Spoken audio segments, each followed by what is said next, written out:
Sebelum kita mengawali pembelajaran pada pagi hari ini, Bapak ingin bertanya, ada yang nggak berangkat hari ini? Tidak. Masuk semua ya? Masuk. Semua. Jadi untuk mengawali pembelajaran pagi hari ini, kita berdoa dulu ya, menurut agama dan kepercayaan kita masing-masing. Mas Safi dipimpin untuk berdoa ya, teman-temannya. Siap, berdoa. Berdoa selesai. Dalam kau salam. Waalaikumsalam warahmatullahi wabarakatuh. Masih semangat? Masih. Oke, bisa ya semuanya ya. Sebelum mengawali pembelajaran, kita menyanyikan lagu Garuda Pancasila dulu ya.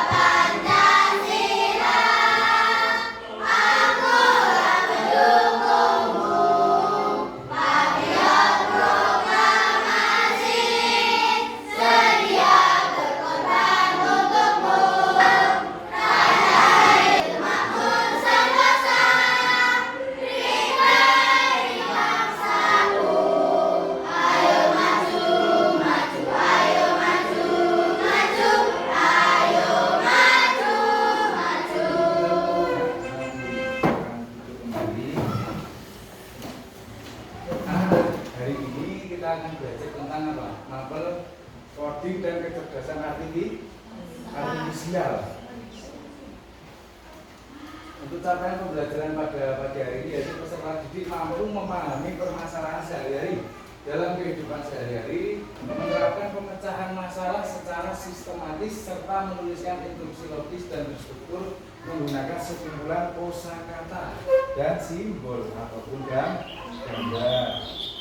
Tujuannya yang pertama adalah murid mampu mengidentifikasi masalah sederhana dalam aktivitas sehari-hari. Yang kedua adalah menyusun urutan langkah logis untuk menyelesaikan masalah. Yang ketiga adalah murid mampu memecahkan masalah tersebut menjadi bagian-bagian kecil. Dan yang keempat yaitu menyajikan solusi dalam bentuk visual menggunakan simbol atau gambar sederhana. Nah, sebelum masuk ke materi, Bapak mau tanya, apakah ada yang tidak sarapan pada pagi hari ini? Ada. Ada yang sarapan? Ada yang membawa bekal? Ada. Bekalnya apa? Saya bekalnya soto. Soto. Nah, di sini Bapak ada nasi goreng anak-anak, nasi goreng ya. Bayangkan kamu harus menyiapkan bekal makanan sendiri. Kira-kira bagaimana langkahnya? Dia tahu nggak? Langkah menyiapkan bekalnya itu. Dia tahu? Gak ada. Oke. Menurutmu mengapa penting membagi masalah besar menjadi bagian-bagian kecil? Kenapa masalah besar dibagi menjadi bagian-bagian kecil itu karena apa? Nah, agar lebih mudah. Seperti itulah yang kita akan bahas di materi ini ya. Kita lanjut. Apa itu berpikir komputasional? Berpikir komputasional adalah suatu pendekatan untuk memecahkan masalah dengan cara yang terstruktur dan logis terinspirasi dari konsep dan teknik ilmu komputer. Jadi berpikir komputasional itu memecahkan masalah dengan cara logis dan terstruktur sesuai dengan apa? Konsep teknik ilmu komputer seperti itu. Pentingnya berpikir komputasional. Jadi yang pertama adalah membantu menyelesaikan masalah dengan lebih mudah. Yang kedua, membantu membuat keputusan yang lebih baik. Yang ketiga adalah mengajarkan cara berpikir struktur dan kreatif dan membantu menghemat waktu lebih efisien. Yang kelima adalah membantu beradaptasi dengan teknologi. Prinsip berpikir komputasional itu ada 4. Yang pertama adalah dekomposisi, yang kedua adalah pengenalan pola, yang ketiga adalah abstraksi, yang keempat adalah berpikir algoritmis. Nah, untuk memperjelas pemahaman kalian, Bapak ada video sih. Bisa kalian saksikan.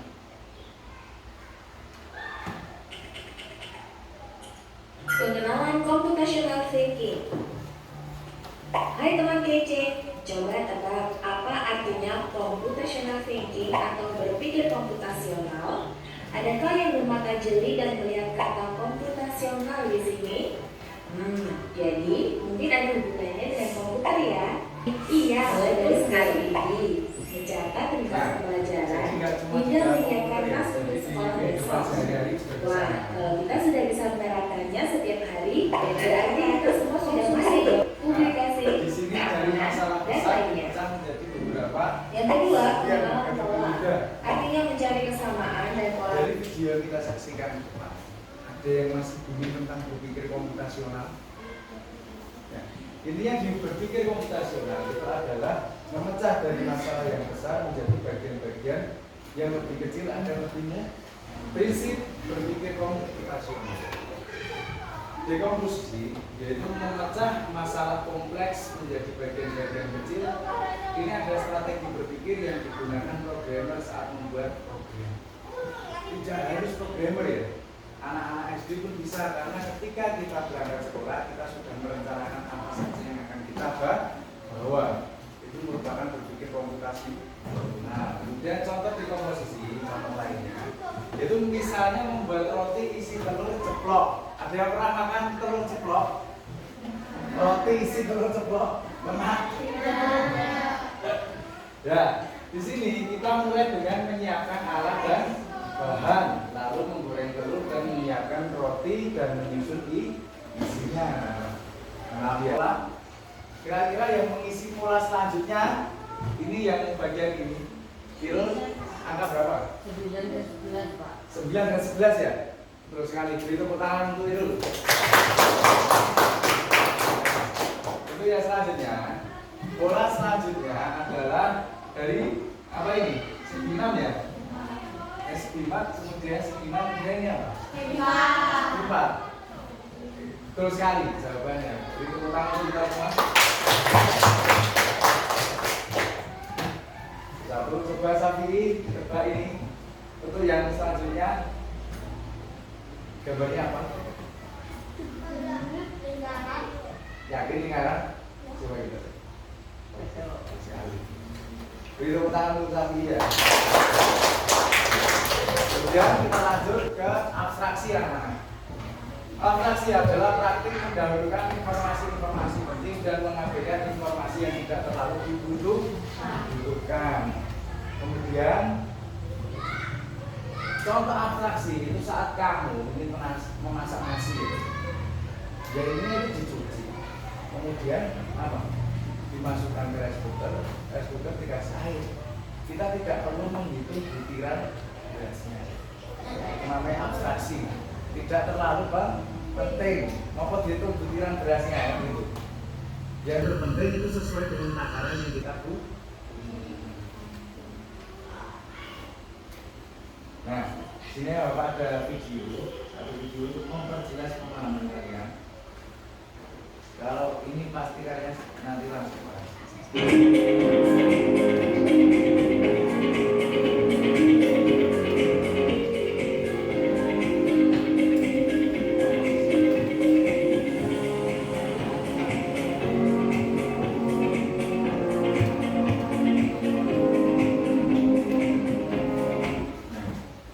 Dekomposisi dari nasi goreng yang jadi masalah tadi untuk membawa bekal kita yang anak, kita pecah masalah itu menjadi beberapa bagian agar lebih mudah, yaitu pertama alat, bahan, bumbu dan langkah. Selanjutnya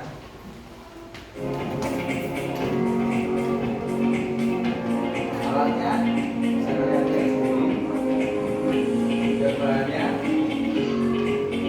kita tentukan dulu. Dan bumbunya, kemudian langkah-langkah dan pengenalan.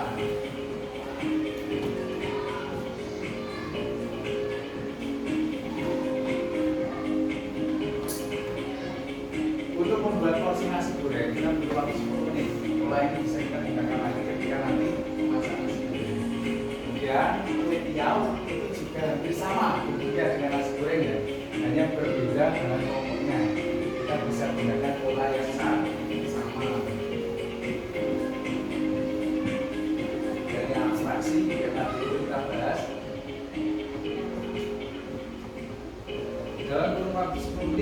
bisa membuat 3 porsi nasi goreng dengan menambah bulan-bulan. Ya. Nah, ini yang paling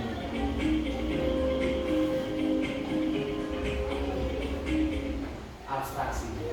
Itu adalah kita tidak harus terlalu memperhatikan hal yang juga penting dalam proses pembuatannya ya. Kecap, kedelai itu pengolahannya kepiye? Karena kita kan mau pakai kecap kan gitu. Kita tidak perlu tahu proses pembuatan kedelainya. Kemudian nyala api kompor itu seberapa besarnya? Bisa menyala kok kompor kok api bisa menyala itu prosesnya kita nggak perlu memikirkan itu.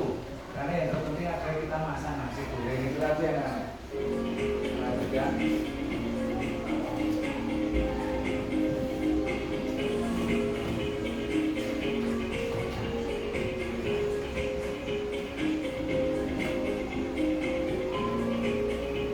Nah, kita perincikan langkah-langkah dalam pembuatannya. Kita memecah menjadi bagian-bagian yang lebih kecil dari bahan, alat, bumbu dan langkah-langkah pengerjaan. Nah, di sini Bapak ada gambar nasi goreng ya, bisa kita lihat. Ya, kita akan pegang Bapak pegang depan.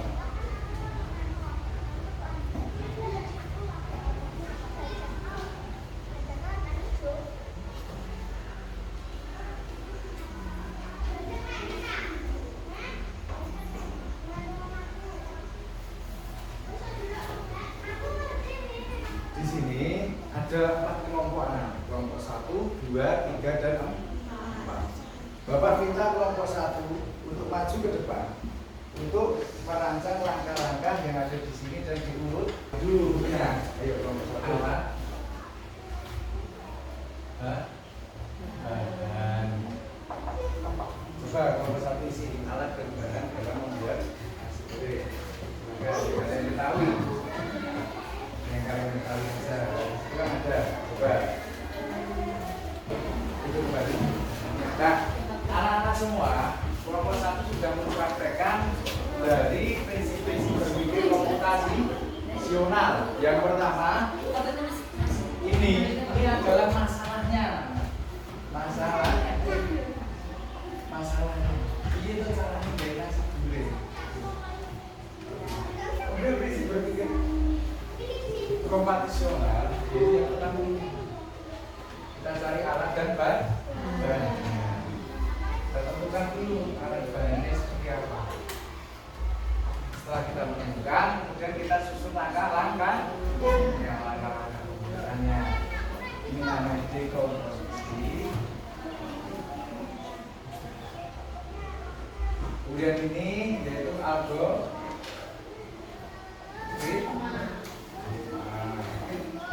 Kemudian ini apa anak-anak? Pengenalan pola.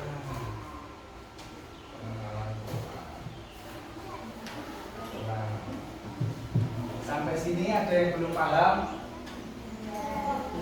Paham semua? Oke, bisa kita lanjutkan ke tugas masing-masing kelompok. Sebelum kita melanjutkan tugas ke masing-masing kelompok, Bapak ada hiasan untuk kalian ya? Bukan jadi ya, jadi apa namanya? Untuk refreshing kita biar nggak tegang. Biasanya seperti ini ya. Jika kau suka coding tepuk tangan. Jika kau suka coding tepuk tangan. Jika kau suka coding, mari kita belajar. Jika kau suka coding tepuk tangan. Bisa kita bersama-sama? 2, 3.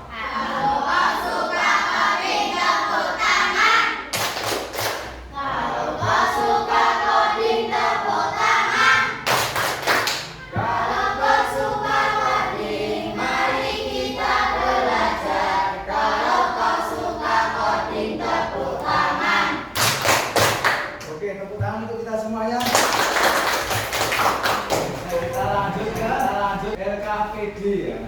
LKPD itu adalah lembar kerja peserta didik. Jadi, tugas yang mudah bisa kalian pahami. Kelompok ini dan 4 kelompok yang akhir. Kalian bisa buka stapelsnya yang ada di dalamnya. Instruksinya seperti apa? Jadi kalian itu akan mempersiapkan makanan untuk bekal kalian, entah makanan apapun yang ada di dalam soal tersebut. Itu adalah masalahnya. Silahkan kalian pecah dan kalian tempelkan di sini sesuai dengan prinsip-prinsip apa dekomposisi. Sudah bawa alat dan barangnya? Siap, luar biasa.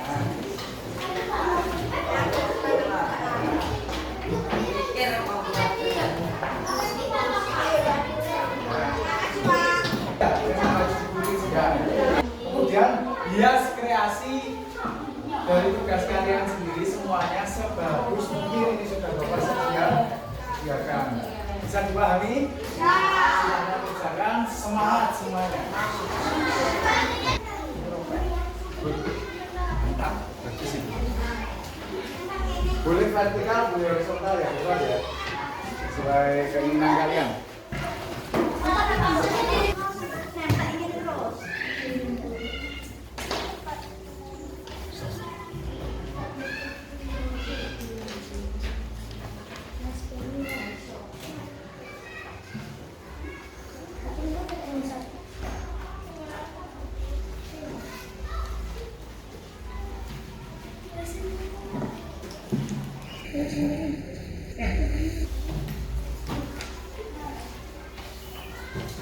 Rapi-rapi lah.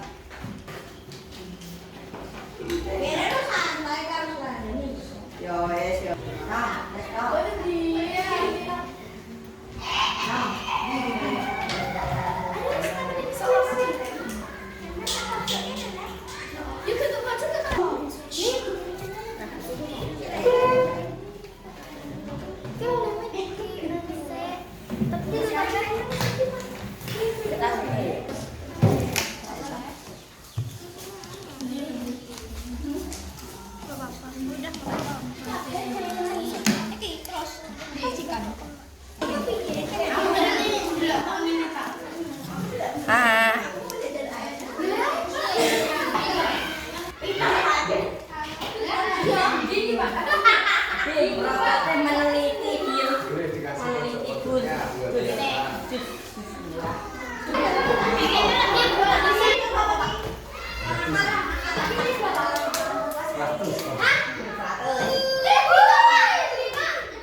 Sudah selesai semuanya? Sudah. Kita memasuki sesi presentasi para anak semua untuk memaparkan hasil dari LKP KPD yang telah dikerjakan oleh anak-anak semua beserta dengan kelompoknya. Bapak untuk yang pertama yang akan maju adalah kelompok 4. Silakan maju ke depan dan dipaparkan dari hasil diskusi kalian. Nah, diperhatikan ya teman-teman yang maju ke depan. Kita udah. Nah, kita. Oke, diperkenalkan siapa saja kelompoknya dari kelompok berapa? Kami dari kelompok 4. Perkenalkan nama saya Ahmad Musafi'i. Perkenalkan nama saya Akina Reza. Perkenalkan nama saya Lili Susa. Nah, kemudian dijelaskan apa hasil dari KPD kalian. Masak apa? Masak nasi. Memasukkan beras ke dalam panci atau rice cooker. Kedua, cuci beras hingga airnya jernih.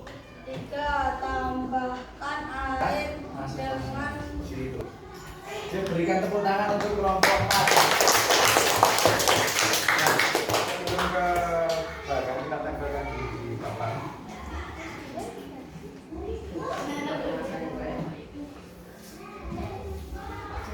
Ditempelkan di sebelah sini.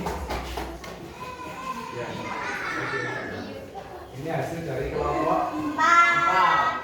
Silakan duduk. Kemudian selanjutnya kelompok 1 silakan maju ke depan.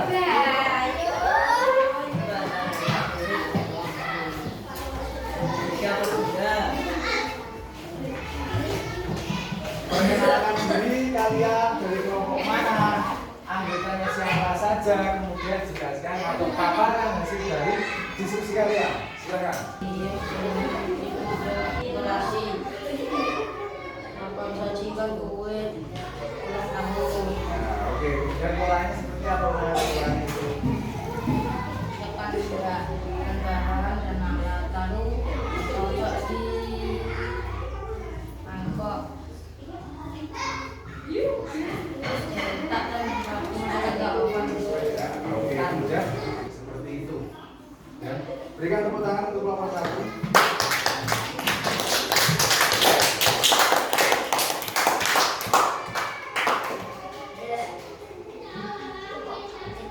Silakan ditempelkan di bawah kelompok 4.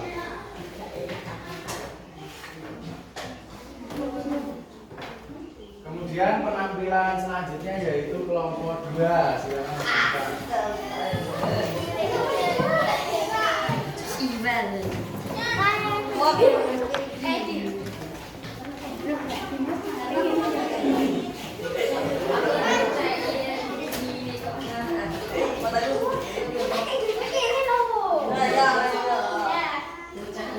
Ya, perkenalkan diri dari kelompok mana, siapa saja anggotanya dan jelaskan apa Perkenalkan kami dari hasilnya. kelompok 2. Nama saya Muhammad Barulana. Perkenalkan nama saya Alin Sofia dan Tessa Putri. Perkenalkan nama saya Rita. Oke, bisa dijelaskan apa hasilnya? Siapkan buah. Iya. Karena Tolong dipegangkan Alin. siapkan buah yang akan digunakan. Kupas dan potong buah menjadi bagian kecil. Masukkan potongan buah ke dalam blender. Tambahkan air atau susu sesuai selera. Blender hingga halus. Tuangkan jus ke dalam gelas. Hidangan yang bagus. Oke, kemudian pola-polanya pola. Pilih buah dan sayur. Cuci sayur dan buah hingga bersih. Siapkan blender. Blender buah sajikan. Oke, kemudian alat dan blender masing-masing. Nah, dalam pembuatan juga. Namun buah dan blender bahannya susu atau air. Buah dan batu. Kemudian apa yang terjadi apabila kita membuat jus buah tidak sesuai dengan urutan atau cara berpikir komputasional tersebut? Ya, yang terjadi apa? Tidak enak ya, tidak enak dan bisa rusak mesin blendernya juga. Kalau kita lebih dulu memasukkan es batu daripada airnya. Seperti itu anak-anak bisa dipahami? Nah, berikan tepuk tangan untuk kelompok 2.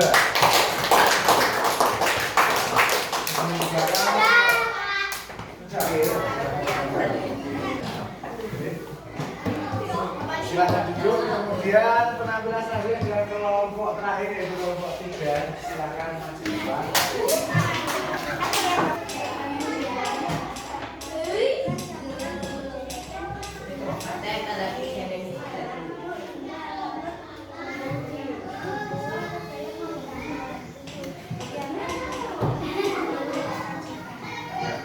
Oke, kemudian pola bisa terjadi rasanya kurang enak ya anak-anak ya.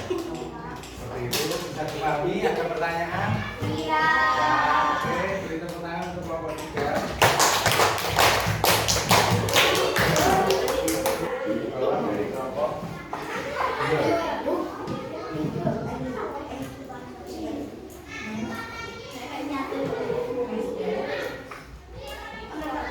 Oke, silakan duduk kelompok 3. Nah, jadi anak-anak, kita baru saja menyaksikan presentasi dari tiap-tiap kelompok. Pertanyaan dari Bapak, apakah cara berpikir komputasional itu mengatasi masalah kita dalam menyiapkan bekal sehari-hari? Mengatasi tidak? Iya. Ya, kita lebih mudah dalam menyusun langkah-langkahnya. Kita susun langkah-langkahnya sesuai dengan berpikir komputasional, yaitu dekomposisi. Kemudian dengan pola masaknya seperti apa dan alat bahan yang dibutuhkan. Itu sangat membantu ya anak-anak ya. Nah, kemudian Bapak cek dulu. Kemudian ini sudah betul ya langkah-langkahnya ya anak-anak ya. Kalian menyusun juga alat dan bahan. Hanya saja pada polanya itu seharusnya harus terstruktur ataupun berurutan anak-anak. Kalau seperti ini agak bingung, tapi nggak apa-apa, ini sudah cukup bagus ya.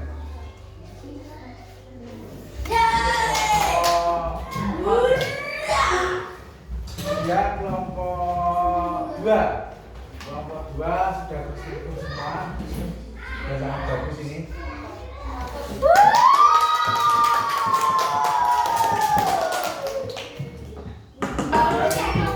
Apa saja yang kita pelajari hari ini ya? Apa saja? Tentang berpikir komputasi. Nah, itu ada apa aja prinsipnya? Dekomposisi. Si pengenalan pola.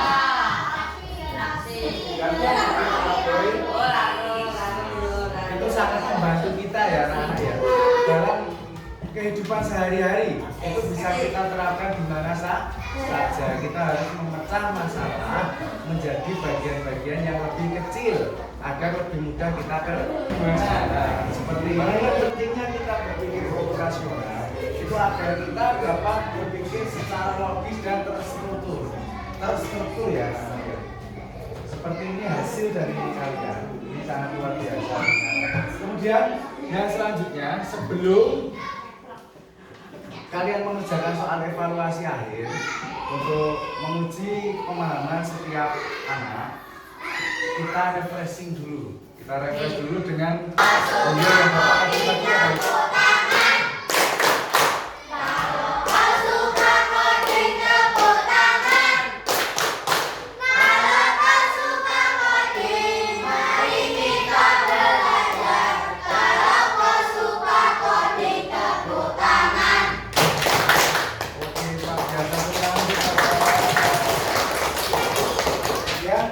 Ada soal evaluasi untuk kalian, hanya 5 soal dikerjakan. Bapak kasih waktu 15 menit. Ya, sendiri.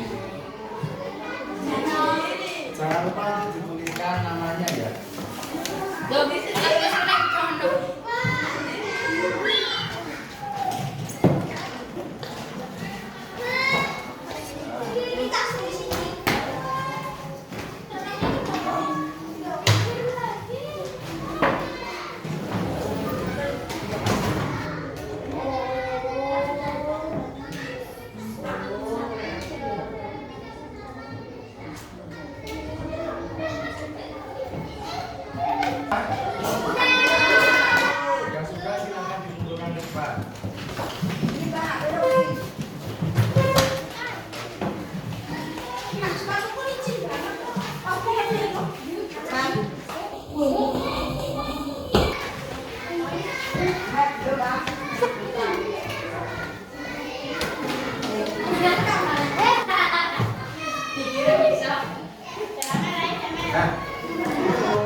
Apakah berpikir komputasional itu membantu kita dalam kehidupan sehari-hari? Membantu.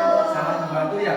Sehingga segala kegiatan kita bisa terstruktur dan terencana dengan logis dan terstruktur. Seperti itu anak-anak. Nah, untuk mengakhiri senang tidak? Mudah ya coding ya, tidak susah ya. Mengakhiri pembelajaran pada hari ini, kita berdoa dulu untuk Mas Dimas, mau dibimbing untuk berdoa teman-teman.